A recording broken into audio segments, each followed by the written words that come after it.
Je pars vers la terre de la liberté, au-delà du monde des opprimés.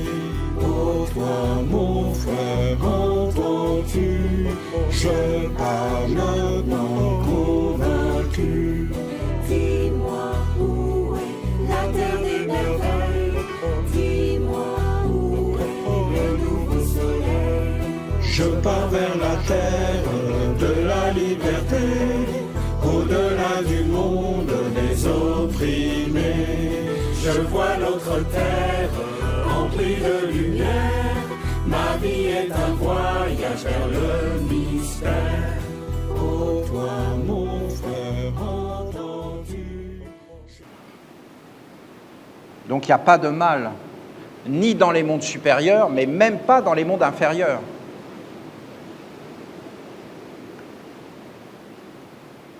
Parce qu'il est à sa place et qu'il y demeure. Le mal existe en tant que mal lorsqu'il sort de sa place et qu'il engendre le désordre et la confusion. Et on pourrait dire aussi le mélange. Il mélange les choses et il les rend troubles et confuses. Et après, on ne sait plus. Et voilà, le mal apparaît. Dans les mondes supérieurs, tout est clair. Il y a des mondes qui conduisent vers la lumière et d'autres qui orientent vers les ténèbres. Vous vous rendez compte de la parole? Ça veut dire qu'il n'y a aucun problème. Et que si tu te présentes dans les mondes supérieurs, ils vont regarder sur toi, est-ce que tu vas vers les ténèbres ou vers la lumière? Ils ne vont pas regarder tes souhaits. Ils vont regarder ce qui est et avec qui tu es associé. Et pour eux, il n'y a aucun problème. Bon, il va vers les ténèbres, dans les ténèbres. Et il va vers la lumière, vers la lumière. Et je vous dis, on voit ça dans le corps humain. Si vous voulez regarder les mondes divins, vous regardez le corps. Et vous êtes directement dans le livre du monde divin. Et vous avez le sang. Bon, il faut regarder des médecins, des êtres mais qui connaissent ça. Mais il y a un sang qui emmène des déchets, il y a un sang qui amène la vitalité. C'est pareil pour la digestion. Vous avez ça dans tout. Et vous avez toujours un déchet dans tout, mais même dans la pensée, ça génère des déchets. Et vous avez une pensée qui va vous oxygéner, qui va vous rajeunir, vous rafraîchir. Vous êtes inspiré. Et vous avez des pensées qui vont vous écraser. Et c'est pareil dans la digestion, dans le sang. La respiration ne fait que ça. La respiration nous nettoie. Quand on boit de l'eau, c'est pareil. Vous avez toujours ces deux courants. Et il n'y a aucun problème parce qu'ils ne se rencontrent pas. Et qu'en réalité, ils sont ensemble. Essayez de faire connecter l'inspire et l'expire. Si vous y arrivez, vous êtes juste mort. C'est pas possible, vous allez tout casser à l'intérieur. Vous mélangez les mondes. Il n'y a pas de mal, en cela tout est bien défini, tout se tient dans une intelligence qui contrôle et fait en sorte que le bien gouverne, c'est-à-dire le bien de l'ensemble. Parce que le courant qui emmène les déchets n'est pas négatif, il travaille pour le bien. Et c'est ce qu'on voit dans une roue. Si vous mettez une roue qui tourne, vous avez un côté qui descend, un côté qui monte. Et comment vous allez faire la différence? Et vous allez dire, ils sont opposés puisqu'il y en a un qui descend et l'autre qui monte. Mais en réalité, ils vont dans le même sens.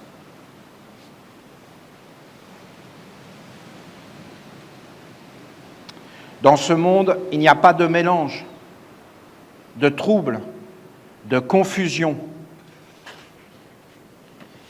Il n'est pas possible d'éveiller l'avidité, de susciter l'intérêt, de faire apparaître le tentateur. Tout est établi avec des règles, des limites, des fonctions, et il n'est pas envisageable de violer les lois et d'amener l'anarchie. Dans le monde de l'homme, tout devient compliqué, et c'est là que le mal apparaît et peut exister comme mélange, engendrant la confusion, l'apparence fausse, le faux et la guerre, des faux savants, des faux rois, des faux dirigeants, des faux prêtres. C'est faux. des faux étudiants. Et à la fin, tout le monde est faux. Parce que c'est dans les doubles.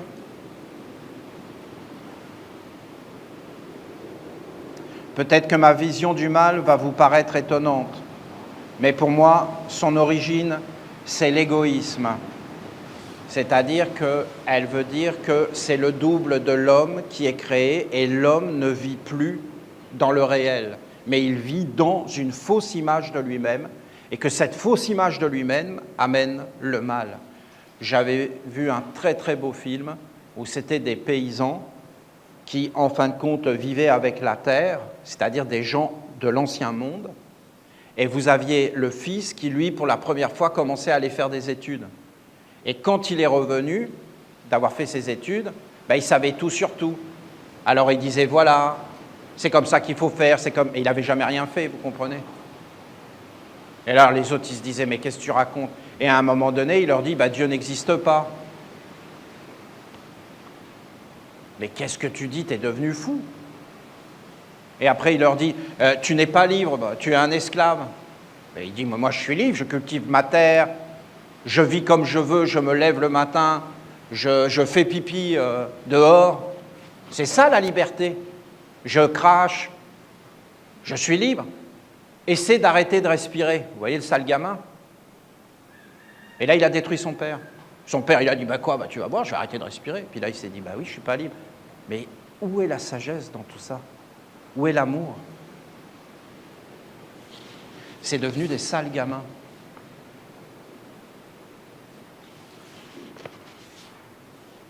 Qui ont tout mélangé, qui pensaient qu'ils avaient le savoir, qu'ils avaient tout, qu'ils étaient supérieurs aux autres et même aux anciens.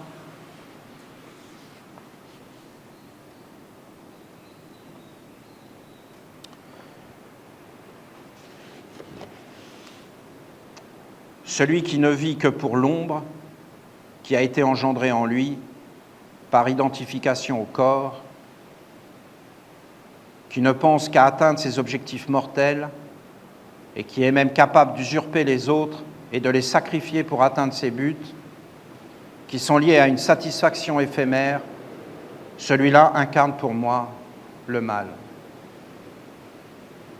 Je vous parle de cela car je voudrais que vous vous identifiez à la notion universelle de la grande famille.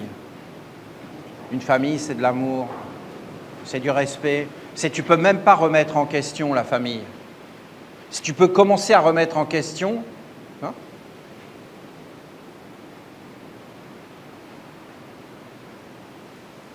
tu remets en question. Tu comprends? Mais comment tu fais ça? Comment tu peux remettre en question? Qui fait ça? Qui remet certaines valeurs en question? Comment tu peux remettre en question? Mais c'est juste une illusion mentale. Et là, tu rentres dans un monde totalement faux. Il n'y a plus de respect. Je vais même vous dire, tous les êtres que tu rencontres dans ta vie sont précieux, en bien ou en mal. Et tu dois respecter même tes ennemis que tu rencontres, parce que ce n'est pas pour rien que tu les rencontres. Il y a une sagesse derrière. Ah, il n'y a pas de sagesse, alors c'est qui a la sagesse? Les humains. Ah ben quelle sagesse!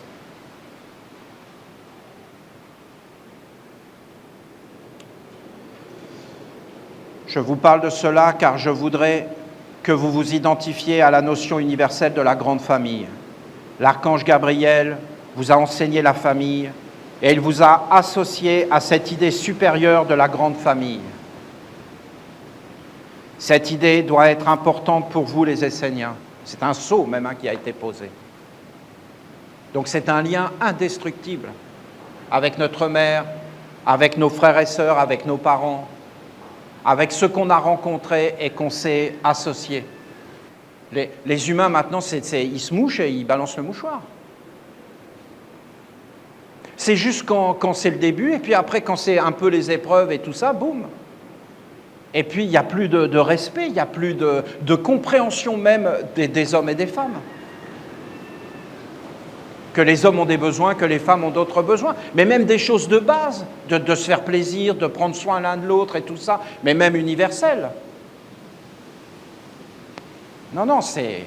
Les hommes vivent comme s'il n'y avait rien derrière et qu'ils pouvaient faire tout ce qu'ils voulaient, qu'il n'y a aucune conséquence à leurs actes.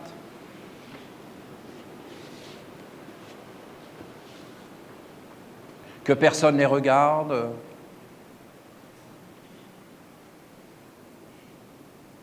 Que leurs enfants vont comprendre.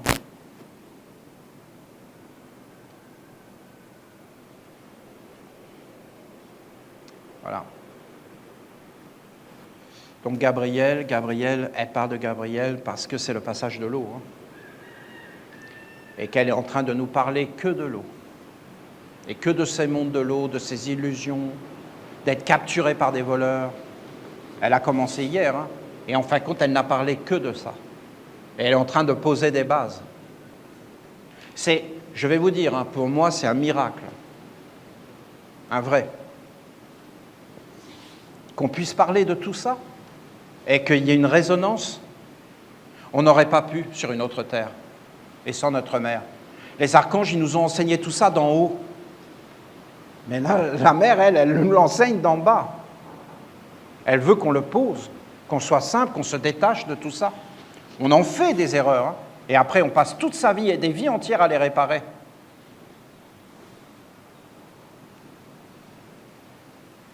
La grande famille, mais la famille, hein, mais la famille universelle aussi. Il y a des choses qu'on ne peut pas faire. L'archange Gabriel vous a enseigné la famille, et il vous a associé à cette idée supérieure de la grande famille. Il nous a bénis. Il a mis sur nous des écritures. Il a dit, voilà, vous les Esséniens, vous êtes associés à la famille. Et je vous donne mon commandement, sois une mère. On ne va pas parler de Gabriel. Hein. J'ai mis du temps, hein, mais je peux vous dire que son commandement, sois une mère, c'est la clé absolue de la réussite dans la vie. Parce que si tu es une mère, tu réussis tout ce que tu entreprends. Parce que si tu es une mère, tu es attentionnée, tu es dans l'amour de ce que tu fais. Tu fais les choses bien et tu les conduis jusqu'au but parce que tu aimes vraiment ce que tu fais. Donc tu ne peux pas être faux, être fausse si tu es une maman. Et c'est valable pour les hommes comme pour les femmes en réalité. C'est d'être une maman, c'est la clé de faire bien les choses. Et si on veut voir comment une chose doit être bien faite, on doit le faire comme une maman. Et on doit être toujours dans cet état d'esprit. Et tu vas voir tout ce que tu vas réussir. Ouvrir un commerce, faire un jardin, ton couple, n'importe quoi, tu vas réussir. Parce que ce que fait une maman, et si tu le fais vraiment comme une maman, tu réussis tout ce que tu entreprends. Donc quand il a dit « sois une mère pour l'autre », il a voulu dire « je te donne la bénédiction que tu réussisses tout ce que tu entreprends ». Parce que si tu deviens réellement cela, rien ne va plus te toucher, tu vas passer dans les mondes, parce qu'une maman est protégée. Authentique, hein, vrai, qui a vraiment l'amour, qui est vraiment dans le prendre soin, dans la douceur, dans la délicatesse, et qui sait que l'autre, c'est son corps et c'est le prolongement d'elle-même. Parce que ton activité, ton travail, c'est le prolongement de toi-même. Tout ce que tu fais dans la vie devrait être fait par la maman. Et la maman devrait être le modèle de tout ce qu'on entreprend. Parce que qui nous a éduqués? Mais notre maman. Elle est la grande éducatrice de tout. Quel bonheur! Au moins, il y a ça. Est-ce que ça va demeurer? Parce que bientôt, ça va être des machines. Maman. Maman. Oh.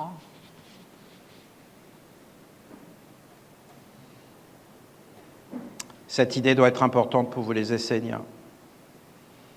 Un être égoïste, ça veut dire enfermé dans un monde d'illusions, ne peut pas connaître cette famille parce qu'il n'est pas libre d'intérêt lié à l'illusion de la mort. Et dans tout ce qu'il fera, il aura toujours l'idée d'un retour vers cette identification qui est associée et liée au néant de son existence éphémère et illusoire. Il a été envoûté. Il est dans une illusion, illusion de réussite, illusion de soi. Il est supérieur à tout le monde. Il a perdu le contact avec le réel. Il veut s'en sortir. Mais de quoi? De quoi il veut sortir? du monde qui a été fabriqué et dans lequel on l'a mis.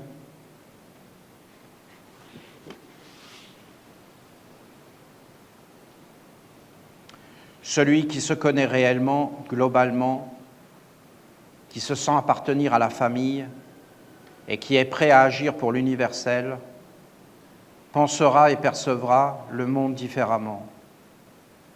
Il se dira comment faire pour que chaque être trouve sa place, son rayon, et participe à la dignité du travail et donc de la famille. Percevant, pensant et agissant à partir de ce point de vue plus clair, toutes les différences qui composent la vie peuvent trouver leur juste place et l'activité de chacun fait apparaître la force et la richesse collective. Ce que chaque rayon met dans l'œuvre se trouve grandi et le bénéfice revient multiplié. C'est la force du bien. Mais si des êtres se tiennent dans l'ombre d'eux-mêmes et se mettent à agir uniquement motivés par des intérêts, des calculs, des envies qui émanent de cette ombre, sans jamais prendre en compte la dimension universelle et collective, alors la confusion apparaît et il n'y a plus de place pour la prospérité et la force du bien. Ce que je vous enseigne ici est une approche du sceau de l'argent, du grand archange Uriel. Quelque part, soit une mère, c'est le sceau du travail. Et en fin de compte, ça va amener sur la prospérité, sur la générosité, sur la grandeur, sur la réussite, qui est la force du bien, le sceau d'Uriel. Et en fin de compte, c'est un partage et une grandeur. Mais ce n'est pas possible si les hommes se sont mis à vivre comme des ombres d'eux-mêmes et qu'ils vivent uniquement pour la mort, c'est-à-dire pour leur corps, et qu'ils ont oublié qu'ils sont beaucoup plus grands que le corps et qu'ils vivent dans tous les êtres.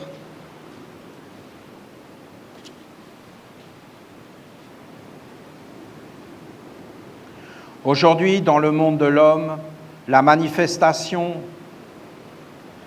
désordonnée du mal est liée à l'argent et à son pouvoir qui a été asservi par des intelligences sombres et dominatrices. Je vous ai même donné le nom, c'est un seul homme qui a fait ça, c'est incroyable. Incroyable. Un génie. Un génie. Incroyable. Un génie. C'est beau à voir, hein. Un génie du mal, mais c'est quand même beau à voir. Voilà. Ben oui, il y a une beauté dans le mal, hein, croyez pas, hein. C'est pour ça que les gens sont séduits. Et cet homme, dont on connaît le nom, voilà, il avait une volonté, c'est d'humilier Dieu et de détruire la royauté. Il avait compris, c'est un génie, je vous dis, pas simplement un génie qui est capable de comprendre, mais qui est capable d'agir. Il s'est emparé du monde avec ses 5 fils. Et il a dirigé le monde entier, et il continue à le diriger maintenant. Et tous les hommes sont à genoux devant lui, et tous les hommes font ce qu'il a dit. Il a écrit le ciel et la terre. Dieu, créateur du ciel et de la terre, eh bien, c'est lui. Et c'est eux, ils sont à son service. Et tous les êtres que vous voyez sont des marionnettes qu'il a lui-même ordonnées et activées, comme hypnotisées. Et il leur a dit, fais ça, va là. Et tous les hommes ont fait tout ce qu'il a dit, sans discuter. Et il s'est emparé du pouvoir de l'argent pour avilir et asservir l'humanité entière qu'il détestait. Et tous les hommes sont inclinés devant cet être-là. Et vous avez des hommes dans la philosophie occidentale qui sont là, dans les rues, en train de se plaindre, les pauvres, sans jamais comprendre rien du tout à ce qui se passe. Et jamais ils ont l'intelligence, ils ont le droit de se plaindre, ils ont le droit d'essayer de réfléchir, et ils font des colloques entiers, mais jamais ils peuvent toucher le point sensible, réel, parce que ça leur est interdit par leur maître. Donc va aboyer là-bas, plus loin parce que là je suis en train de déjeuner. Voilà. C'est d'un cynisme incroyable. Ça fait de la peine de voir ça. Ça détruit le cœur. Hein. Elle le dit. Elle ne le dit pas comme ça. Dans le fond, elle voudrait nous dégager de ce monde-là définitivement, et moi aussi.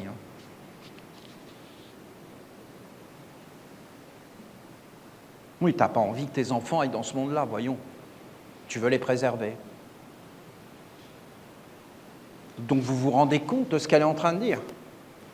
Elle est en train de dire qu'on prend des hommes, on prend leur corps, on décide de ce qu'ils pensent, de ce qu'ils sentent et de ce qu'ils vivent, on appuie sur des boutons, on décide de ce qu'ils vont manger, de ce qu'ils vont consommer, de ce qu'ils vont travailler, et on les place là et on leur fait croire que c'est eux qui décident, et que c'est eux qui pensent et qui sentent.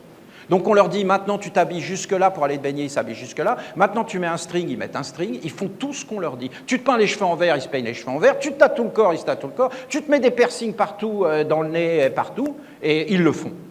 Ils font tout ce qu'on leur dit, sans savoir pourquoi ils le font. Et ils sont persuadés que c'est eux qui ont décidé.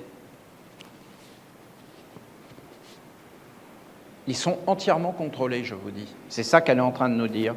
Et c'est ce qu'on appelle le mal. Il faut rester dans un monde humble, une bonne éducation, la transmission, la tradition, les valeurs, et en fin de compte, il faut une vie plus grande que la mort, donc il faut avoir des sens éveillés dans des mondes beaucoup plus subtils. C'est ce qu'on est en train de faire ici. Voilà, aujourd'hui, dans le monde de l'homme, la manifestation désordonnée du mal est liée à l'argent et à son pouvoir qui a été asservi par des intelligences sombres et dominatrices, un seul homme. Il avait compris les trois pouvoirs, la religion, la royauté, l'argent. Il a dit, je vais détruire les deux pouvoirs et je vais asservir par l'argent. Et il a réussi. L'égoïsme malsain et l'ombre de soi ont été placés dans la puissance et se sont emparés de l'énergie créatrice liée à la capacité de financer afin d'apporter une confusion, un désordre et un pouvoir de destruction.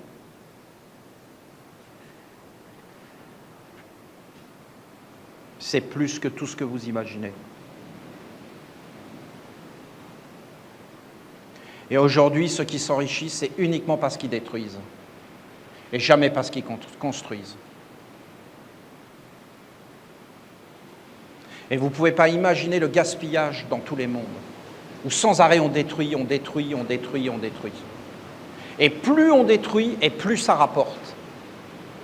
C'est incroyable, hein ? C'est complètement absurde. Parce qu'en fin de compte, ça n'a aucune valeur, puisque c'est un mensonge. Et comment un mensonge pourrait-il avoir une valeur ?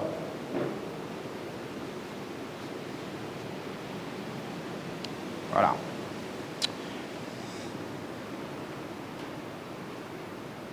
Libérez-vous de ce monde. Ben bien sûr. Oui. Oui. Non seulement nous, nos enfants, nos familles, et nos animaux, nos territoires, notre religion, nos patries, nos territoires, nos maisons familiales, et ainsi de suite. Libérez-vous de ce monde, oui. Développez les notions de travail, de santé, et surtout de famille essénienne, d'unité, de force collective. Soyons tout à fait clairs que dans la famille essénienne, il y a le monde entier. Hein. Le monde entier pour moi. Moi, dans mon cœur, c'est tous les êtres. Toutes les croyances, même les croyances que je n'aime pas, hein. Après, les êtres sombres, c'est à distance, mais il n'y a pas de guerre. Il n'y a pas de conflit et pas d'agression. Il y a des contrats, il y a des négociations, mais il n'y a pas de guerre. Il n'y a pas de guerre. Ça nous est interdit. C'est notre loi. Comprenez que vous êtes dans le même bateau de lumière et prenez soin de lui, il est votre bien commun. Votre but, votre œuvre et votre travail doit être orienté vers l'idée de faire grandir la nation essénienne pour le bien de tous les êtres et en harmonie avec tous les règnes. L'égoïsme doit être petit, il ne doit pas prendre toute la place. Sinon, vous montrez juste que vous êtes ignorant et que vous serez donc incapable de mettre de l'ordre dans votre vie et de vivre avec clarté. Aucun monde ne veut du mal. Et lorsque le mal gouverne, alors tous les mondes se détournent et finalement le mal est confiné, enfermé. Dès que le mal est mis en œuvre, il est certain que le résultat final sera mauvais et que tout finira par disparaître. L'homme qui ne vit que pour sa propre existence illusoire, né d'une fausse identification, finira par polluer la sincérité, la générosité, la spontanéité des êtres clairs qui voulaient agir dans l'impersonnalité, la grandeur et l'universalité. Je bouge un peu parce que la mère me montre, mais c'est dur à supporter en réalité, que tout ce qu'elle veut dire à travers ses paroles, parce que ses paroles sont limitées, comment expliquer ça? Mais elle parle de grandeur, je ne sais pas, elle veut dire qu'en réalité, nous n'avons pas pris soin des enfants qui sont innocents, qui sont dans la pureté, dans la candeur, dans l'émerveillement, que nous les avons amenés dans un monde sombre, et qu'après, eh bien, on les tue. Et qu'en fin de compte, on devrait rentrer dans la vieillesse avec toute la force, toute la fraîcheur, toute la spontanéité. Et les religions qui avaient le pouvoir absolu sur la terre, les religions, eh bien, ils n'ont pas protégé les enfants, les petits. Et en fin de compte, en cela, ils sont condamnés. Il faut que vous entendiez. C'est-à-dire qu'ils sont condamnés au néant. Et ils ne survivent que par le pillage. Voilà, c'est ce qu'on a fait. On a pollué la sincérité, la générosité, la spontanéité des êtres clairs qui voulaient agir dans l'impersonnalité, la grandeur et l'universalité. Je me rappelle de Nazar qui était à l'école et la maîtresse qui lui disait « Mais il faut que tu travailles, tu comprends comment tu vas vivre ?» Il disait « Je vais vivre. » C'est son père. Exactement son père. « Oui, mais tu vas faire quoi ?»« Non, mais vous inquiétez pas, j'ai pas de problème. » Oui, mais plus tard. Plus tard, c'est maintenant. Ce sera pareil, j'aurai pas de problème. Non, tu auras des problèmes, nous on en a, tu en auras, tu dois savoir, tu dois préparer, tu dois faire ce qu'on te dit. Mais si vous avez des problèmes et que vous ne les avez pas résolus, pourquoi je ferai ce que vous dites? Ça ne tient pas la route. Mais qu'est-ce que tu racontes? Mais t'es malsain, toi. Non, écoutez, je suis malsain, laissez-moi tranquille, je suis vraiment malsain. Je suis malsain. Laisse-moi tranquille, je suis contagieux en plus. Donc, et voilà. Et Nazar, ce qu'il leur a dit, pour moi, il suffit de vivre. Donc l'essentiel, c'est de vivre. Donc laissez-moi vivre.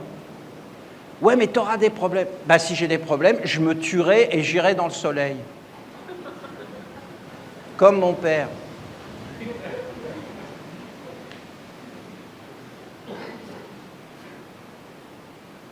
Qu'est-ce que c'est que cette réponse? Non, est-ce que vous la voyez, l'agression? Pour qu'un enfant dise ça? C'est une sacrée agression.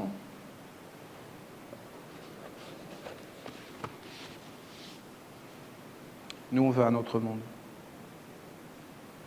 Dès que le mal est mis en œuvre, il est certain que le résultat final sera mauvais et que tout finira par disparaître, et même après la mort, donc en fin de compte, il n'y a rien. L'homme qui... Je ne dis pas qu'il n'y a rien après la mort. Je dis qu'il n'y a réellement rien, dans le sens que l'être continue à vivre dans les rêves qu'il avait pendant qu'il était vivant, donc c'est mieux qu'avant, mais en fin de compte, ça finit mal puisqu'il revient et que là, il est totalement asservi parce qu'il n'a aucun organe pour dire non. L'homme qui ne vit que pour sa propre existence illusoire, né d'une fausse identification, finira par polluer, voilà. Je vous dis que c'est le mal parce qu'il y a le calcul, l'intérêt qui est motivé par une soif d'existence mortelle, liée à une ombre et à une fausse identification. Comment pouvez-vous être lié à un autre être dans la clarté s'il y a un monde caché en elle qui est sournois et qui est alimenté par la soif irraisonnée d'existence et de pouvoir du néant. Il ne peut plus y avoir de relation, il ne peut plus y avoir de famille. C'est l'enseignement du loup dans la bergerie. Donc là, elle fait référence à Jésus. Et quelque part, elle dit qu'elle avait déjà parlé à Jésus de toute cette sagesse. Je vous ai expliqué quand il a dit « Je vous envoie comme des brebis au milieu des loups ». D'accord ? Je vous envoie comme des brebis au milieu des loups. En réalité, c'est des enseignements de la mère. Vous les avez ici. C'est les mêmes enseignements. Ah, tu nous envoies, ah maître, tu nous envoies comme des brebis au milieu des loups. Oui, eh bien, nous envoie pas. Ben, nous envoie pas. Alors eux, ils ont compris ça. Alors ils ont dit, nous allons aller nous sacrifier, c'est un honneur. Le maître a voulu que nous mourions pour lui. Et ils sont tous devenus cinglés. Alors que les brebis, c'était les paroles qui sortent de la bouche de la maman, les paroles du lait, le lait. Oh mon petit cœur, mon amour, mon chéri, ma beauté, mon trésor. C'est des brebis. Et les loups, c'est oh mon chéri, hein, ma beauté, mon trésor, hein, la soif d'existence et de dévorer. Les loups, c'était ses disciples, et lui, c'était les paroles de la mère, et les disciples voulaient prendre les paroles pour les emmener dans les ténèbres et vivre dans le mensonge, en étant puissants. Vous entendez ? Vous entendez ce qu'a dit Jésus ? Et en fin de compte, le loup dans la bergerie, c'est un jardin d'enfants.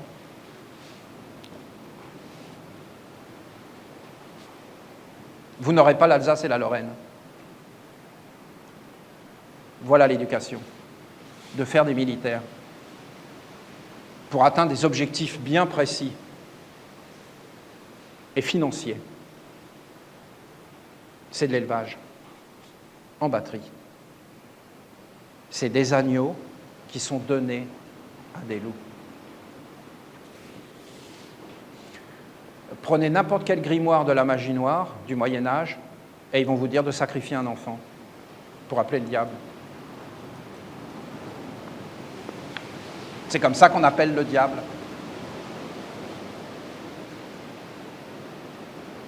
Il faut amener la douceur, la force, pour calmer la faiblesse et faire en sorte que les êtres aient à manger et qu'il n'y ait pas de violence en réalité. Bon, écoutez, c'est toute une sagesse. Et ce n'est pas le loup qui doit commander. Et rappelez-vous les anciennes paroles dans le paradis, le lion est avec la brebis, le loup est avec la brebis dans l'harmonie. Parce que c'est en l'homme dont on parle, il y a ses forces.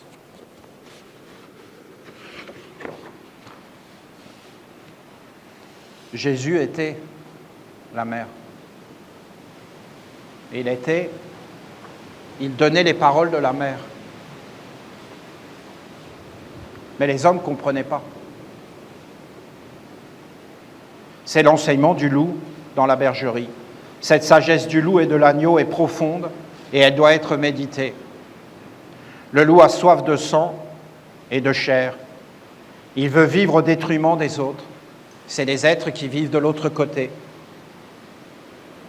et qui n'ont plus de corps et qui sont morts.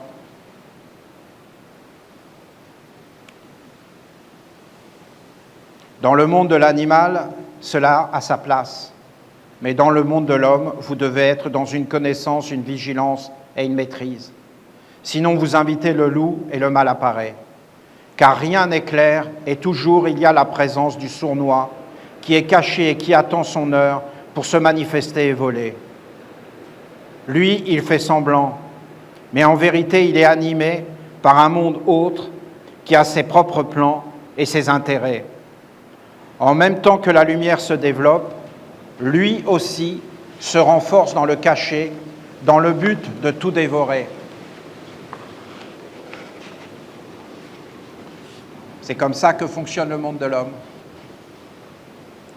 Quand vous aviez le mouvement écologiste, vous aviez tous les autres mouvements qui envoyaient des êtres de leur parti dans ce mouvement pour le noyauter de l'intérieur et prendre la tête. Voilà, je ne vais pas vous expliquer tout ça, c'est tout un vaste monde. Et les êtres sont là, c'est arrivé à Omra Mikhail Ivanov. C'est un être des services secrets russes qui est venu dans son école et lui-même est tombé dans le panneau tellement il était bien caché. C'était un loup, il a cru que c'était un agneau, il l'a glorifié, tous ses élèves l'ont glorifié, et à la fin, quand il a vu que c'était le moment, il est apparu pour prendre le truc. Et tous les êtres mal éduqués se sont inclinés devant lui. Il faut faire la différence entre une imitation et le réel. Mais je vous ai dit, quand tu vas dans le monde de l'eau, tu ne peux plus savoir. Il faut être associé avec un monde supérieur. Bien souvent, lorsque le menteur sort de sa cachette, ce sont les disciples qui l'accueillent et qui glorifient sa parole, parce qu'au fond d'eux, il y a une part de mécontentement qui a été étouffée, et maintenant elle peut sortir et s'exprimer en trouvant un champion pour la défendre et la porter jusqu'au ciel. Lorsque le menteur a accompli son œuvre, alors les hommes mal éduqués comprennent qu'ils ont trahi l'œuvre de la famille universelle et du bien commun, mais il est trop tard et bien souvent, ils se convertissent à la nouvelle vision apportée par le ténébreux. C'est ainsi que les hommes, à travers les âges, ont conduit toutes les œuvres de la lumière vers l'opposé et qu'ils en sont arrivés à détruire et à salir la notion de travail, de santé, de famille et d'argent. Étant divisés, ils sont devenus faibles et ils ont été asservis au mal qui les a gouvernés par la confusion et l'ignorance. Le monde de la séparativité est toujours obscur, car c'est un monde caché qui gouverne. Tout est dans les apparences qui sont opaques, tout est dans le non-dit, la fausse transparence, le mensonge, la transparence. Ah, qu'est-ce qu'il faut rigoler avec ça? Alors comprenez que la notion du mal, dans ma vision, n'est absolument pas diabolique, mais qu'elle résulte d'une mauvaise éducation des hommes. L'homme conduit dans l'ignorance de lui-même devient faible et il peut donc facilement être envahi par ces mondes du mal qui veulent exister à travers lui. Éduquez-vous avec force. Étudiez la sagesse et devenez fort dans votre vie afin de ne pas perdre votre pureté, votre candeur, votre innocence, votre feu intérieur, votre créativité pour le bien commun, pour la grande famille, pour l'universel. On devrait toujours avoir une dimension universelle à toutes nos activités. On devrait toujours donner une dimension universelle et de partage à nos yeux, à nos oreilles, à nos sens. On ne devrait jamais quitter le monde de la grandeur et de l'humilité, d'être véritablement soi-même et pur. Mais on devrait donner à toutes nos activités une dimension universelle, fraternelle, grande, dans le grand partage. Et on ne devrait pas être enfermé, mais on devrait toujours être quelque part dans un écho, ça c'est Gabriel, hein. Et dans les ronds dans l'eau. Je lance une pierre et ça fait des ronds. Et ça va vers la grandeur et ça revient quand ça touche la berge vers moi, c'est l'écho. Étudiez pour ne pas perdre votre âme immortelle, votre enthousiasme, votre élan de cœur vers le beau, le noble et le vrai.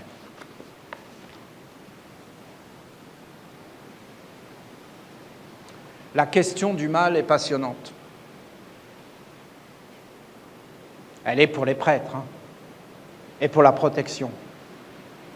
Je trouve que de connaître ça, ça rend fort. Car quand tu comprends par exemple qu'il y a un trou,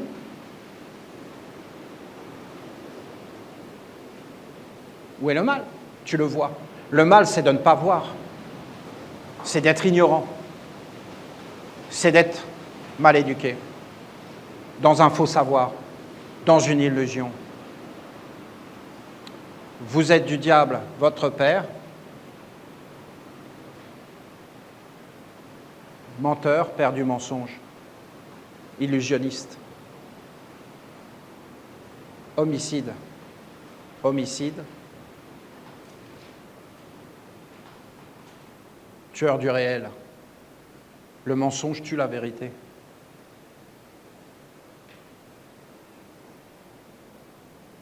Et enfin, qu'on touche les enfants.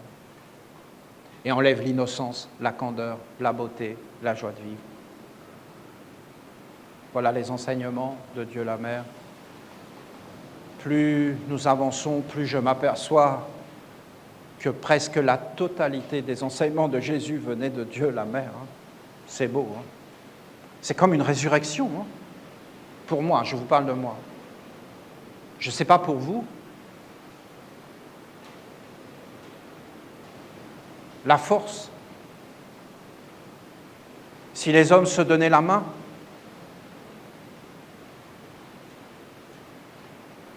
et qu'ils luttaient contre le vrai fléau, sans haine, sans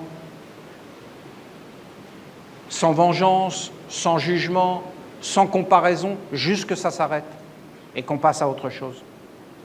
C'est une utopie, vu l'état dans lequel ils sont et par qui ils sont gouvernés.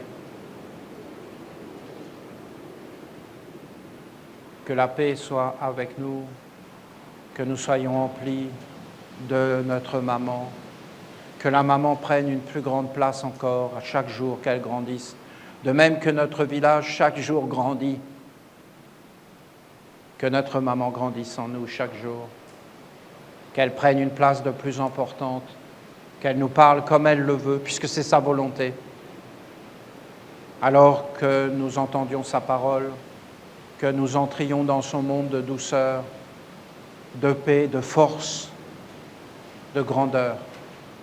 Soyez profondément bénis et remerciés, tout le meilleur, la félicité, la douceur, la grande paix et la libération de la philosophie occidentale, qu'elle ne nous touche plus.